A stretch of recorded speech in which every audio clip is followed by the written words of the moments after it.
Hey guys, welcome to episode 101 of the Intone Podcast. It's technically our first episode ever. We're going to talk today about a topic that's pretty interesting, I think, to both listeners and musicians, because that's our goal, is to really kind of cross the line there and bridge both sides of the story. We're going to talk about streaming music versus buying the music. Buying, because not just downloading, because they're free downloads. We're not talking about piracy. No. Yeah, we're talking about buying music on iTunes or Google Play, whatever, Amazon, whatever you use. Bandcamp's a good one. So, Aaron, what are your thoughts on this? Let's talk about it first as a listener, because I know you have some songs on some platforms available both to stream and to purchase. So, what are your thoughts on it as a listener first and foremost? I mean, as a listener, because I do use Spotify. I'm just gonna get that out of the way, which I do use. I still use iTunes though, because I still like to actually buy the music. But I use Spotify a lot of times to find new music. It is handy, I think, that way. The difference between it and radio is you're basically kind of at the DJ's mercy. And of course, people call in requests and things like that, but you're also, radio is very patterned. You hear the same songs a lot. Right. So with Spotify, with their algorithms and stuff, it kind of plays a song that's similar to the one you just listened to. So over time, you may end up learning of new music that you've never heard of. Now, I've primarily been a Pandora listener in terms of streaming. And Pandora is more like a radio station in that they have playlists. Yes. So a lot of times I'll play, say, the Eagles playlist, right? And if I listen to that 2 or 3 days in a row, it's very much the same playlist over and over again, like a radio station. Of course, I can thumbs up and thumb down and stuff like that. Now, Spotify, does that act differently? Like you mentioned, finding new music. So I feel like I have to struggle a little bit with Pandora to find new music. I think it's easier because I have used Pandora before as well. Spotify, it has a radio on it. You can do radio, but a lot of times it's still like a playlist. But with their algorithms and stuff, your music will randomly pop in there. I've never heard of the artist, and it could be, I'll go look up see who it is, and they could be a totally lesser known artist compared to whoever the playlist was based on. Like if you started with AC/DC, you might find some little really small band that just has 1,000 monthly listeners or even less than that, just randomly pop into your playlist and you're like, hey, this is really awesome.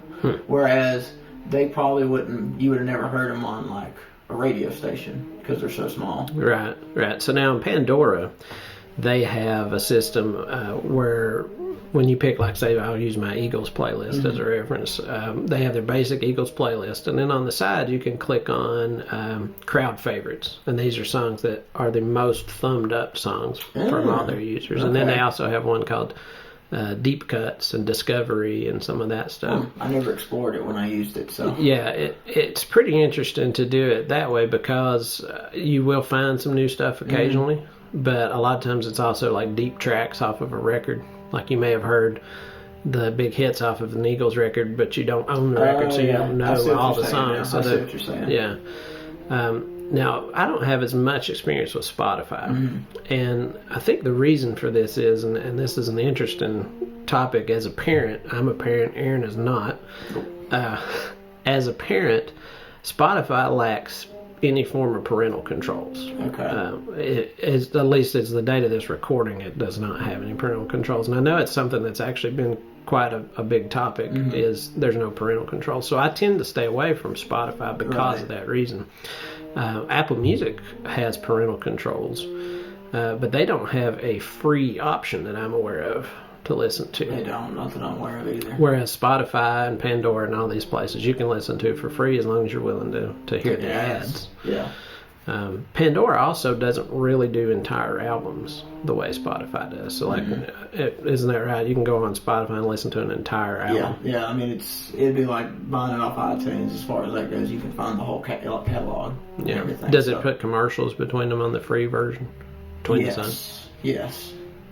Okay, so Spotify is the big dog in the streaming world. I pulled up some data on that before we started, and they have 286 million active users. That's people who use Spotify on a semi-regular basis. And 130 million of those people actually pay for it. So, I mean, that's massive. What does Spotify cost? Do you pay for it? I do. I think it's... Honestly, I can't remember what it costs. It's like probably $10 a month or something. Like that. I mean, most of these are right in that same. It's something world. Like that. Actually, what's funny is I signed up for Spotify. I've been using the free account for some certain things, but when I got married, I wanted to use Spotify for our playlist, and so for the wedding. Yes. Okay. So I had to switch that to the paid one so I could do, because I didn't have my laptop. I used my phone. And the phone is not great with Spotify if you got a free account. You can't go through and pick songs. Is that just that because of the way the app is? Or I guess, but it won't let you. I could go and pick a song, but it'll still shuffle, and it will not play that song. It may do it if you're lucky, but normally it just plays something of their music or something. So I went and paid for that. I did the trial. So can you not pick a specific song in the free version of Spotify? Like, say, I want to hear X song. On my phone, I couldn't. On my laptop, I could. Okay. Like, there was no issues there. But on my phone, I couldn't. So basically what we're getting at here, then, the streaming side of things, is just, it's convenient, and it also helps you find some new music. I think in terms of that, it's good for discovery. Yeah. Because I've definitely found some artists I'd never heard of, and now I listen to their music a lot. Now, you started off by saying that you kind of dissed radio right off the bat, and I think we would both agree that radio is not a good way to find new music. Unless you live in an area maybe where they have better radio stations. Maybe. I mean, nothing against our local stations here, but in a small town, Kingsport is where we're located. It's about 50,000 people. Our radio stations are mostly just playlists. We don't have DJs that are actually curating a playlist and listening to new music and trying to they're buying playlists from national. Yeah, and you get a lot of the same stuff over and You're going to get the big hits. Every time Taylor Swift releases a song, it's going to be on the radio because it's Taylor Swift. Yeah. They've got Christian music, Jeremy Camp a lot. He's on a lot. No, nothing against you. I do enjoy Jeremy Camp. Big fan of Jeremy Camp, yeah, actually. They almost overplay it. I feel like they overplay his music. Because he's got a lot of good songs that will pop on there. That's maybe the problem. Yeah, right. They're not diving deep into the other stuff. So, well, then, what do you think about buying music? Do you still buy music? Yes, I do still buy music. I don't buy as much as I used to, where I do use Spotify. I'm sorry. But especially if it's friends of mine or just people that I really just love their music, I still will buy their albums to support them. So you're saying that you buy songs more of a thought process is I want to support this particular artist, and you want to ensure they get the maximum amount of return, right? So pretty much. That's kind of where I fall into things. I tend to buy more. I mean, I don't subscribe to any streaming platforms at all. I tend to buy more music. In fact, I just literally pre-ordered the new Foo Fighters CD. I said CD. It's not. Yes. I'm not going to get a physical CD. I just pre-ordered the new Foo Fighters record last night on iTunes, and I like to own it because I feel like I'm supporting the artist. Right. But it is very difficult to find new music that way. Yeah, that's the one downside to it. The other flip side is I remember being a 15, 20-year-old kid, and I would hear a song on the radio, and I would go to the store and buy the CD and would throw the thing away because that was really the only good song on the whole record, and I would hate that because I would spend, back then CDs were $15. And so you spend $15 on a CD and you get one good song and you just feel like you just got ripped off. Yeah, a lot of times they still are. With who I've been on the road with and stuff. A lot of times 15 to 18, depending. Yeah. Well, that's when a band is selling it themselves. Right. So it's a little different. So we can agree then that buying music is a good way to support the artist. Yes.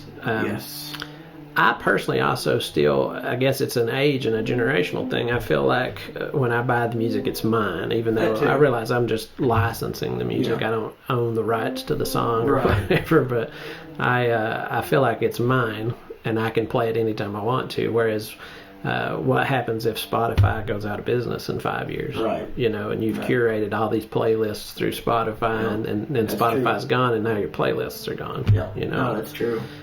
Probably that could happen. Mm-hmm. And I guess the interesting thing, though, is here's a stat that I pulled up, is according to The Verge, 75% of all revenue from music is streaming now. I believe it. So, which is amazing to think of how things have changed. Again, as a 44-year-old man who can remember buying cassette tapes and vinyl records before they were cool, and then buying CDs, to think that now only 25% of revenue comes from those kind of sources, and a lot of that's actually vinyl now. There's a lot. Vinyl's actually a big moneymaker now because the cost to produce it is so low, but they're charging so much for it because it's kind of a niche thing, and the collectors are willing to pay for it. Big nostalgia, I think, with a lot of them. Yeah. I have friends who buy. They'll pay $25 for a record where you can buy it on iTunes for $10. Yeah. So it's really interesting, but I would. And this is a topic for another episode, but I would definitely say that vinyl is the best way to listen to music. It's the fidelity is the cleanest. I've always heard that, but the record players that mom and dad's growing up didn't really work. Either they didn't work, or dad would just never pull out a record. At that point, when I was a kid, cassettes were the big thing. Yeah. So I'm old enough to remember cassettes were terrible. Yeah, and that's anytime I listened to something, it was a cassette. Yeah, and cassettes didn't have the longevity that vinyl or CDs did. But vinyl has a wide frequency response, and if you get a good turntable and a good set of speakers, you can hear things in a vinyl record that you'll never hear on streaming, especially streaming. Streaming is so compressed. Right. There's a huge quality gap in streaming, even from a CD to streaming, if you're picky enough to listen to it. If you're just in your car, it may not matter. Right. See, I don't think I've ever actually heard a record. I'm 100% honest. I don't think I've ever actually heard a record. That sounds like a future episode. Yeah. We need to let you hear some stuff on record. I've never actually, and my family, as old as they have, or as long as they've been playing music, all their first stuff was on records. Wow. Yeah, all their first stuff was on records. Now, did they ever go back and translate it to digital? In any form, CDs or... Papa put some on CD. He did put some on one CD. He started trying to transfer them over because we've got a lot of cassettes. They probably put out about 8 cassettes. So they spanned that whole thing. When CDs became big, though, they were kind of starting to record. And they weren't recording really anymore. They recorded one CD. So he started trying to transfer some stuff over to CD. Right. And that was about the extent of it. That was probably necessary because they're selling music as they perform, and people didn't have records or anything anymore. No, it's. I mean, they sold a couple cassettes, but like you said, it was nobody was buying them at that point, so he had to start adjusting and trying to keep up with the times, so to speak. So we're going to save the topic of physical purchasing of music like a vinyl record or a CD for another episode. That's not really what we're going to get into on this one. But so in the world of streaming, and I talked about it being 75% of all revenue. The data that I looked up said there was 400 million users per day for streaming. It's across the board. Counting all platforms, even the small ones that I don't even know their names. I saw a list of them, and a lot of them I didn't even recognize. Right. I mean, there's the big ones: Spotify, Apple Music, Amazon, YouTube. Yeah. But 400 million people a day streaming music, and it's like the new radio. Right. Pretty much. But you're in control of it. Yeah, because Apple Music has playlists now. That's a recent development. So I'm interested now to talk about it from the standpoint of a musician. So Aaron's released songs you can find him on iTunes, Bandcamp. Where else can they find you? I mean, really everywhere. You know, Are you on all streaming all the platforms? streaming platforms? Because where I use distributor, it goes to all of them. So like Boomplay, I think is the big Africa one. It's on there and that recently got added. So you got those. I can't think. There's so many of them. So it's international, too. It's not just United States. Yeah, it's all international. Okay. So here's what I'm interested to know. We talked about buying music to support the artist. The money that artists get is really eye-opening. As I started researching this, I was really stunned. And we're going to throw some real generic numbers out there. Everybody's mileage is going to vary a little bit depending on their deal with some of the bigger names can negotiate better deals. Right. I know Jason Mraz, and for instance, was a huge independent guy, and when he finally got under a record label, he had the ability to negotiate such a favorable deal versus somebody who got signed when they were unknown. Right. So talk to me a little bit, though, about your experience as a working musician and trying to sell your music and stream your music, and how does that pay out and how does that work? As far as the payout, I mean, you can get a lot of streams. Now I'm kind of in a really small niche, so I don't get a whole lot of streams. So I've tried to expand that recently, but even still, I sell one record, and or one song for that matter. I release more singles than anything, but it would take, doing the math, it would probably take like maybe like 100 streams ish, if that, to equal, probably more than that, to equal just one download for me. Wow. Okay. So I could have that many.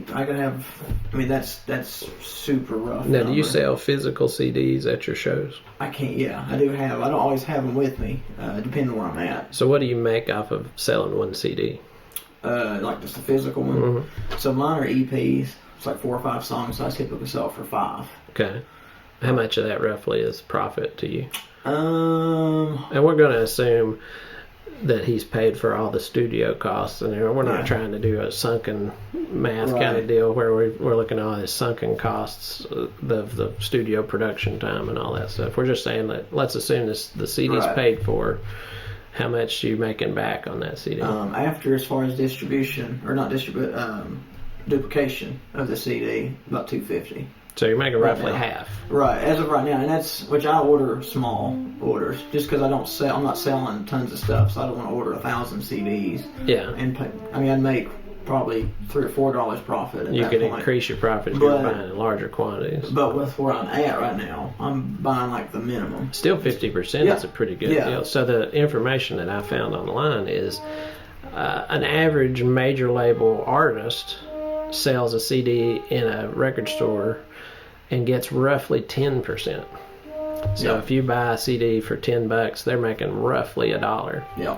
And that's actually then got to be split amongst the songwriters on the record too. So if a lot of times you'll have a situation where, let's just use Taylor Swift as an example. Now I don't have specifics on Taylor Swift. I'm just using her name, but Taylor Swift might have 10 songs on the record, and each song might have 3 or 4 songwriters on it. Well, that dollar that Taylor Swift makes then has to be split up amongst all those songwriters on the record. So if she's not the only songwriter on the record, then her actual share ends up being way diluted. She might walk away with a dime or a quarter off of the CD. Yeah, and somebody can just like write one little couple words in it, and suddenly they're making a share of that. So and that's really a topic for another day as well. But if you look at the way songs are now, they'll have 5 and 6 songwriters on almost every song. Easily. Whereas back in the 60s and 70s, it was common to have maybe one,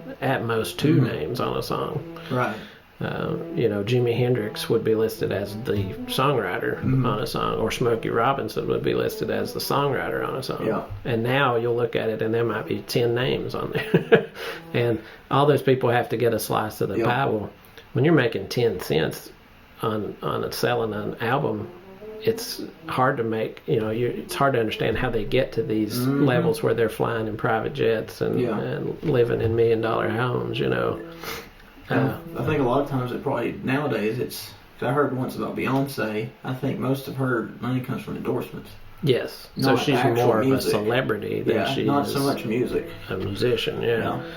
So the other interesting thing I found was that I got to looking at streaming and what that pays, right? Yeah. And so you mentioned that you would have to stream maybe 100 times. Well, I just did the math on my phone. That's why I pulled it out real quick to remember. So like Spotify, you're looking at, and all of them have different rates. So, but Spotify, what I typically get from it per stream, it would take about 214 streams. Wow. To get what I make from that's now streaming one song. So just a single. That's streaming one song versus buying the song digitally? Song, yep. Wow. After which of course, even buying the song, the distributor takes a cut out of it. But that's my cut. Right. Is what I just did the math for. So I bought one of your songs on iTunes, and it was it 99 cents? 99 cents. Okay. And how much of that did you get? About 64 cents. Okay, so Apple or whoever took 30 cents. I think Apple takes their cut, and then the distributor takes their cut. And so you're using a third-party distributor, but you're not signed to a label. No. Right. They just I pay for this distribution. They just make it easier for you. Right, and then you can pay for publishing, like as far as getting those kind of radio stuff as well. So they handle all that kind of stuff. Okay, it's interesting you brought up radio because I pulled up some data on radio. And I didn't really know this. This was fascinating. That radio royalties only pay the songwriter and the publisher. They don't pay the performer. I don't think I knew that. Yeah, I didn't know that either. I kind of was really shocked when I read that, and I double checked that. I checked it against two different sources. Right. So if you wrote the song and Taylor Swift recorded it and performed it, and they play it on the radio, you make the money off of it. Taylor Swift does not. Right.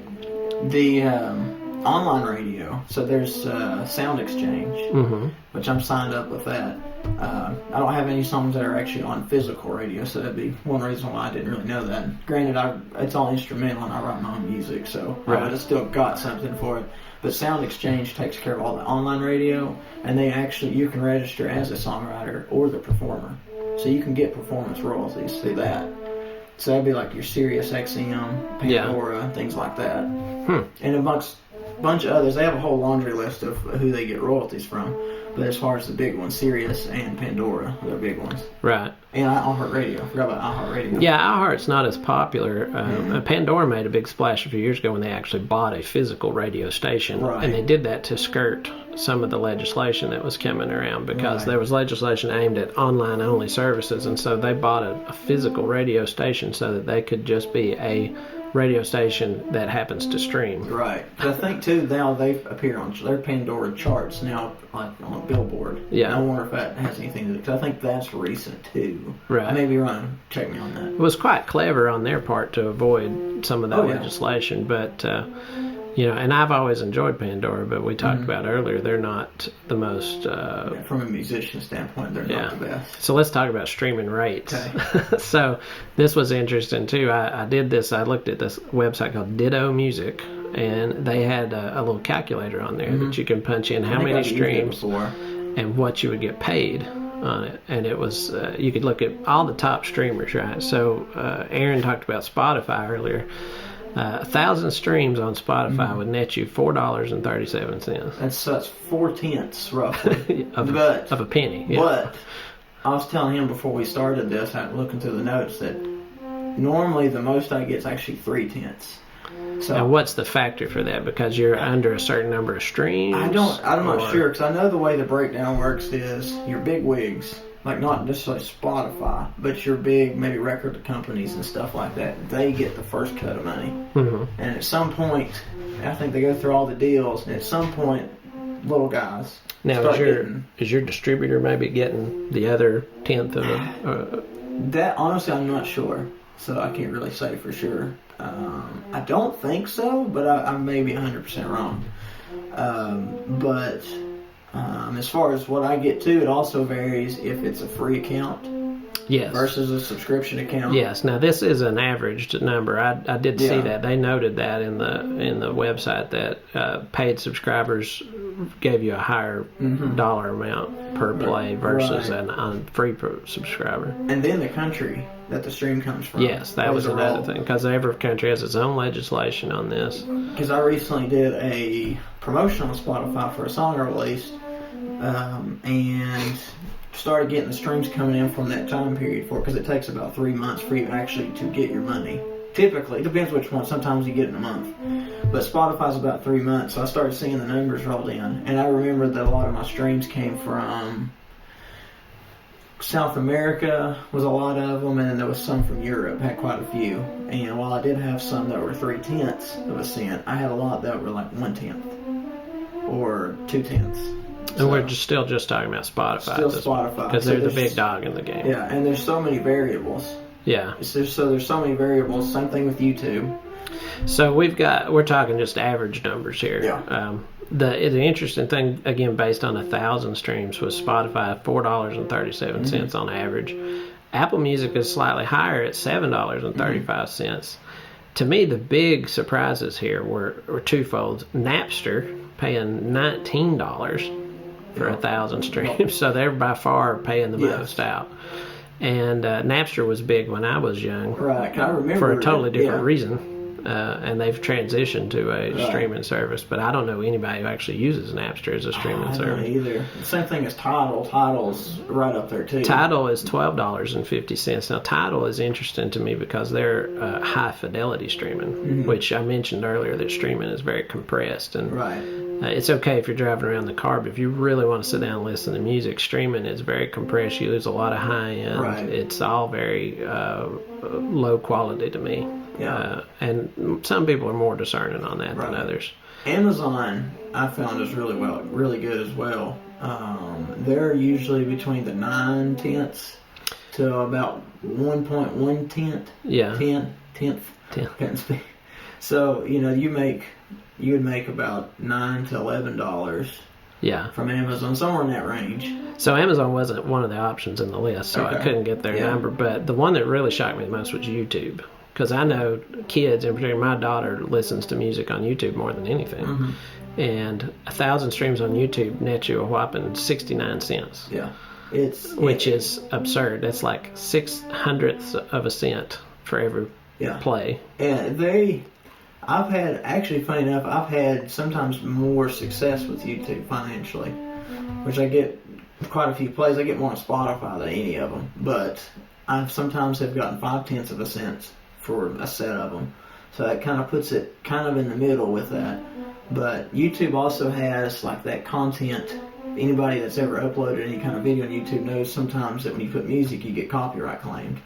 So doesn't mean you lose the video, just you've used somebody else's music and they're like, hey, we need our cut from this. Yeah. I've had that happen. I've had it happen in my own videos, which is fine. That's actually because you're getting paid either way. I'm getting paid either way. And when I've got that, the royalties for that, they vary. Now, doesn't YouTube give you a method to upload like I have permission to use this music kind of thing for your own? Yeah. I guess the question would be which one's paying you more money. Yeah, and which I've never explored it. I've just always, because the distributor tells you, hey, when you upload to YouTube, this is going to happen. We got you, basically. Like, you're going to get your money. Yeah. So, and that's happened when I upload. If I do that, I get the notification you've been claimed, and suddenly I'm getting money a few months later. Now, granted, of course, again, it can be very low, but they have multiple different ways, at least to their credit, to an extent, to bring in a small. So I ran the same numbers at 1 million streams, and it didn't change at all. So I was just curious if the rate changed the higher I don't think so. the number of streams went or anything. So. I know YouTube on videos pays a little differently based on the number of streams, and once you cross a certain threshold and some of that stuff. But apparently music is not the same way. No, I don't believe so. So we've kind of diverged into talking a lot about money. Yes. As an artist, do you feel like the streaming gives you an opportunity to get your music out to more people who may not hear it? It does. I actually, here a while back, I was kind of just thinking about it, and I was saying to myself, really, in this day and age, it's almost like it's easier to make it music, but it's harder at the same time.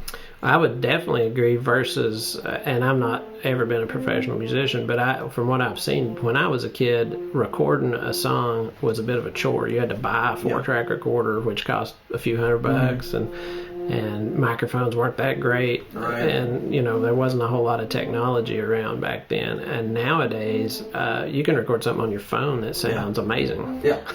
I mean, I use GarageBand for a lot of my stuff. Now, granted, the drummer that plays, he records that stuff from home. The guy that played guitar, the rhythm guitar on the last song, he did it from his home.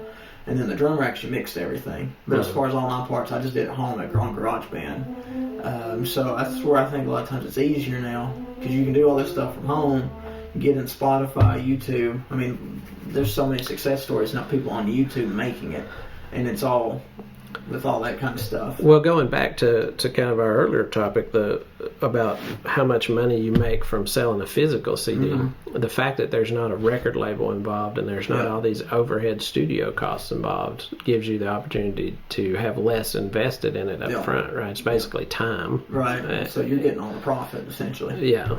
I mean, you might have to have a microphone, which is a one-time expense or something like that, but you're already owning a bass guitar and all the effects pedals that you're using. So, again, going back to the concept of streaming versus buying, if you had your druthers and you could just magically say, this is how I would prefer people interacted with me, would you want them to buy your music, or would you want them to listen to you a lot on streaming? I mean, I prefer buying myself. Yeah. Just because, I mean, that's, like I said, Spotify takes 215 streams where somebody bought it, and it's like, there it is. There's all of it right there. Do you feel like there is a direct connection between you and the listener when they purchase it directly from you? More so? And I'm speaking, again, this is another generational thing, but like when I would go to shows and I would see a musician and maybe the opening act that I didn't know of, and I thought, wow, that guy was really good, or that band was awesome. Yeah. And I go buy that CD, a lot of times they're sitting at the booth, and I talk to them, and I feel like a connection between me and him, and every time I listen to that album later on, I think about that experience at that show. Yeah, right? I guess that'd be one thing, like when I play at farmers markets. A lot of times there, I'll just set them out and just kind of put tip in there or something like that, because I'm just kind of hanging out in a lot of ways. And I've had that happen. I come up and pick one up, and of course put whatever in it, but we have a conversation about it at the same time. And so I always felt that was really cool, that whole experience. Right. And the same thing with the gospel band I play in. When somebody buys something, it just feels, like you said, that kind of connection there. Yeah, so you're not on a label and you're not selling, hundreds of thousands of records a year, but there's a couple of artists that I follow online, and I've seen them live, but every time they put a new record out, I get an email. Okay. It says, "Hey, Chris." Yeah. Of course, it's all canned. He didn't literally write the email to me. But it says, "Hey, I've got a new record coming out. You can hear it on Spotify or whatever. But here's a link to purchase it." Right. And a lot of these guys are self-publishing, like you're doing. Yeah.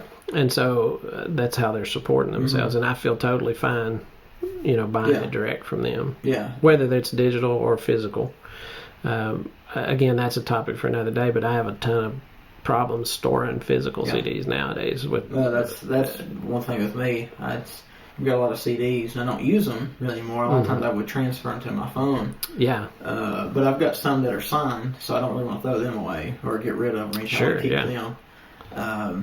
But it's like you said, there's some groups or bands that I've found the same way. They were the opening act. Mm-hmm. And so they're signed now, and I don't really want to lose that CD either. Right.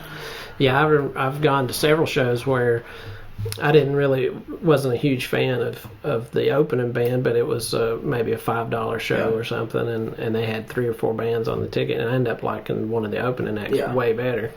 That's happened. I've had that happen. You know, buy their record or CD or whatever right there at the show. And there's a connection. Every time they put a record out, I'm thinking, I got to have that because I really like that, you know, the last time. So there is a bit of a connection there as a listener, I feel like. And that's kind of where I come from mostly as the listener. I feel like if I can support the artist, he's going to keep being able to do things. Cause, I mean, if he can't make a living at the end of the day, he's got bills to pay just like everybody. He's going to have to stop playing music and get a job at Walmart or something. Right. So I'm going to be lesser than because I don't get to hear this music anymore. No. So the connection isn't important. Do you like the idea of self-publishing, or would you like the opportunity to be on a label?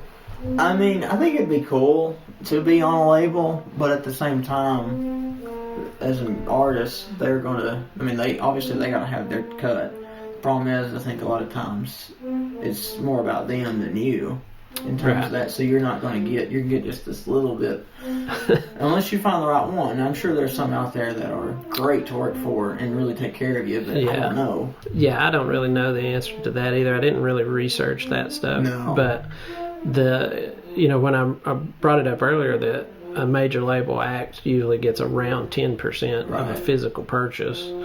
The money, the store's getting probably 50%. Right. So if you buy a CD at Walmart, they're probably getting $5. Something like that. You know, maybe as low as $3, but it's a pretty good chunk. Right. Because they're providing the space and the ability to sell it. And then the label's got to get their chunk, and all the recouped costs. That's another thing. I brought it up earlier. I said we're not really talking about that, but when you're signed with a label and they send you to Nashville and they pay $100,000 for a studio for a month, and a producer gets his name involved, and all these people have to get paid, and you're at the very end of the chain down here. Right. And if you didn't write all the songs, you're really at the bottom of the barrel. Yeah. Because publishing is where it's at, apparently financially. We've seen that already. There's guys who made tons of money writing songs that you've never heard of before. No.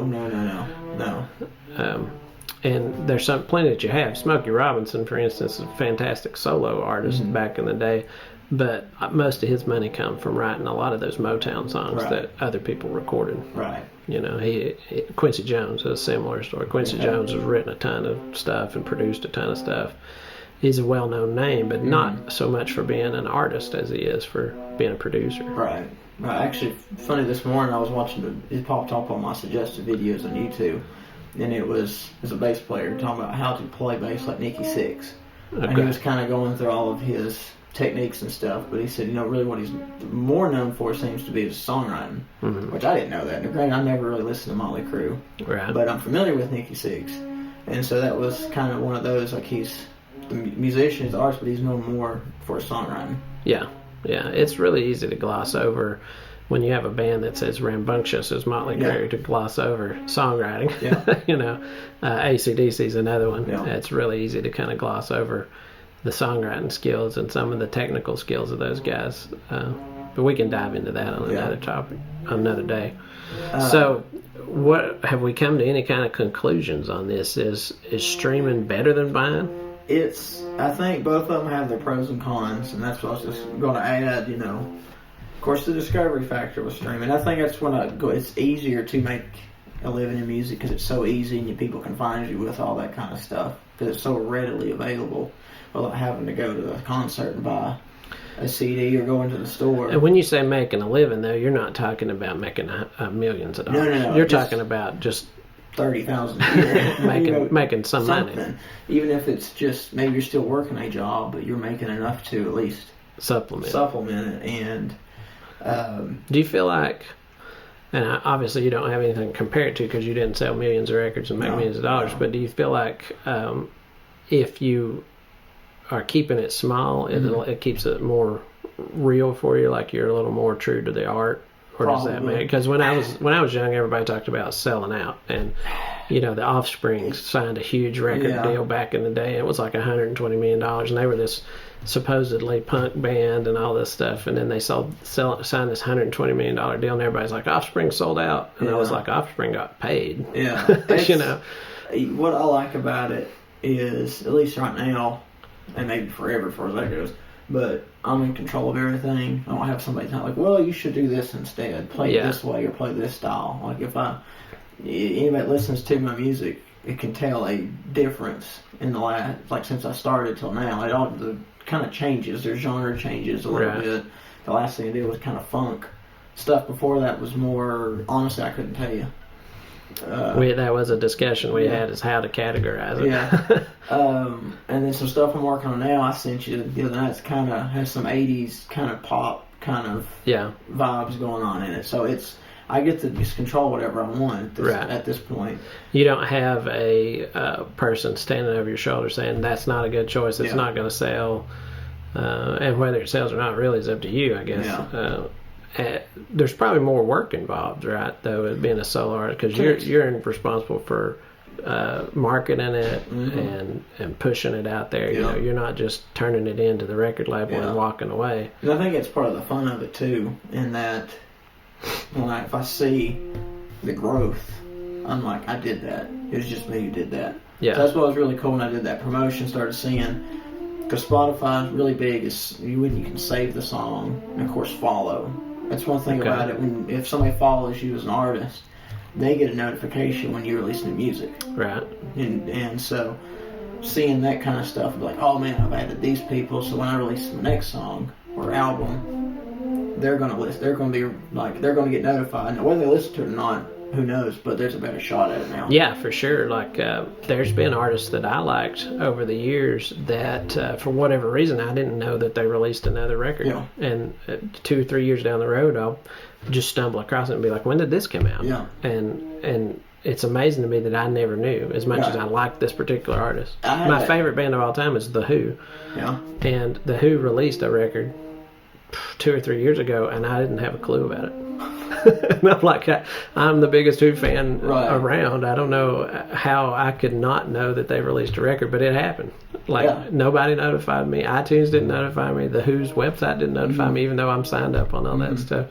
And a friend of mine just was like, did you get that new Who record? And I was like, what are you talking about?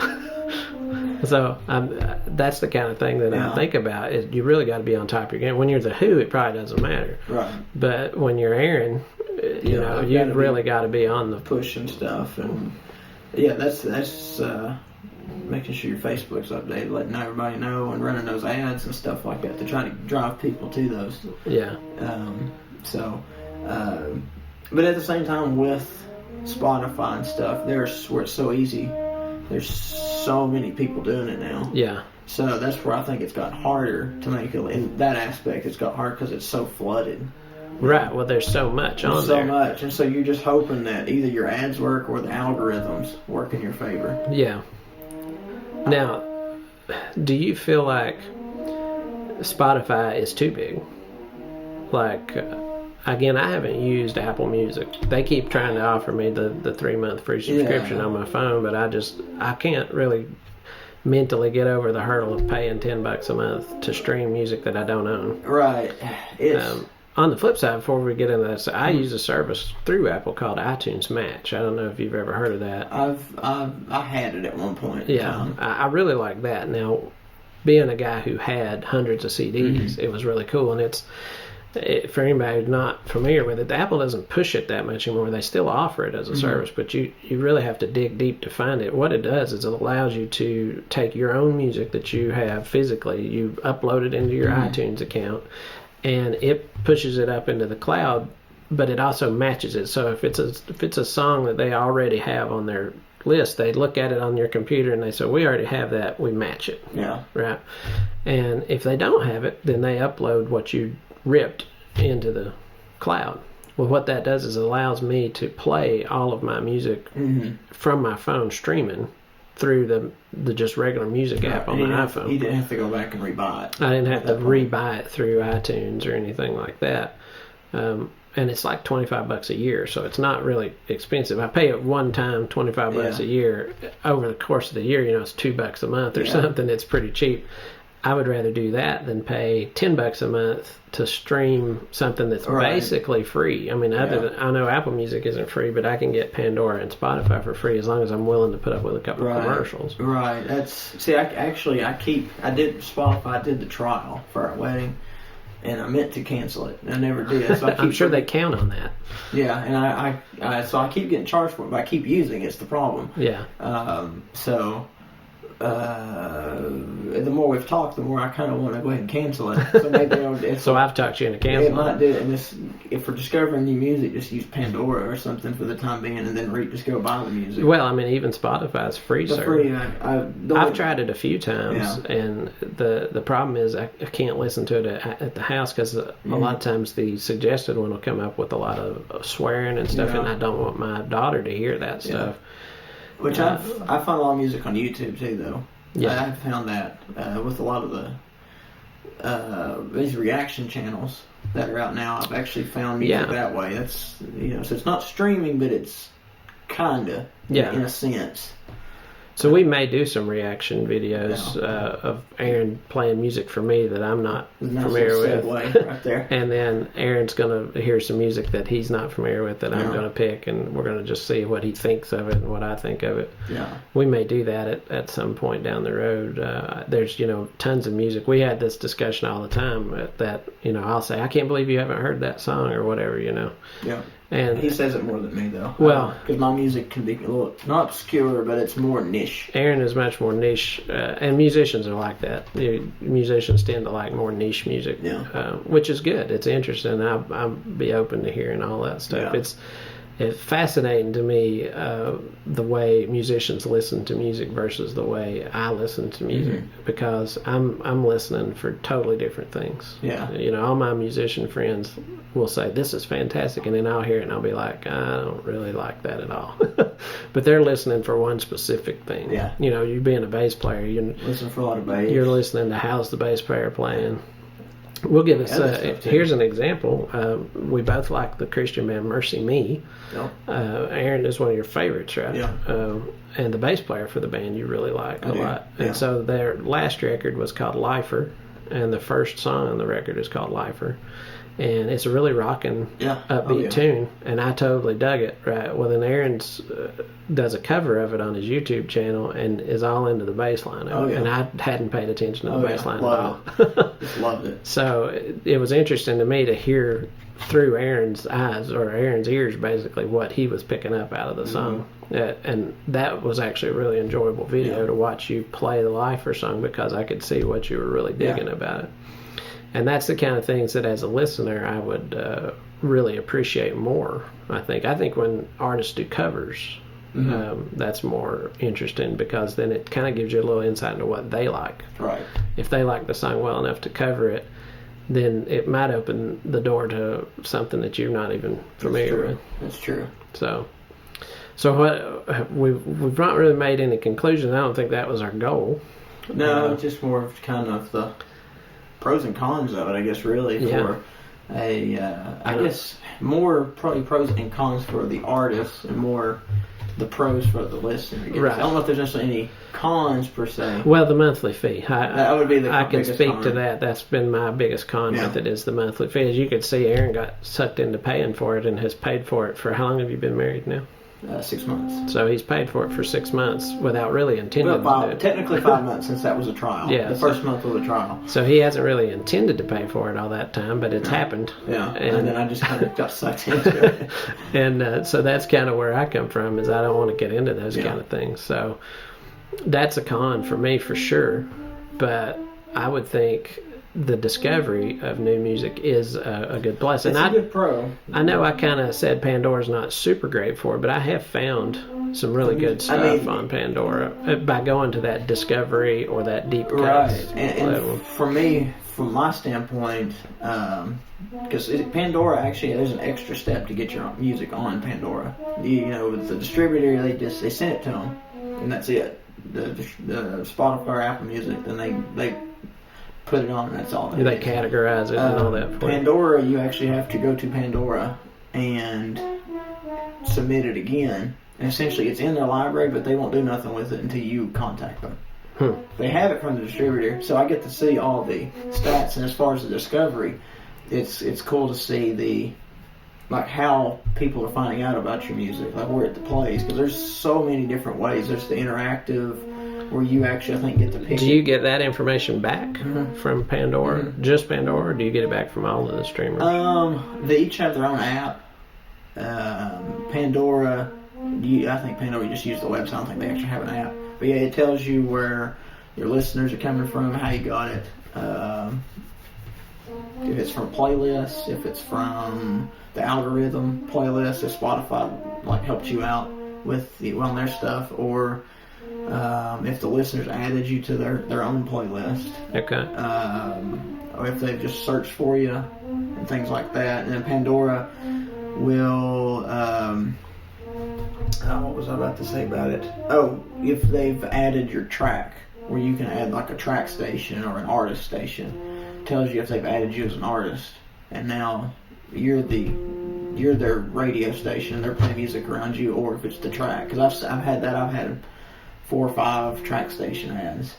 So you kind of see where your discovery come from, and also it tells you which ones you're playing on, like where they heard you. So there was artists I never heard of, so I went and looked them up and was like, I could use this information to run a Facebook ad, to direct it towards their fans. Right. Okay. So as far as that's one way, at least Pandora, as far as discovery, I can tell you for sure has helped me, specifically on Pandora anyway.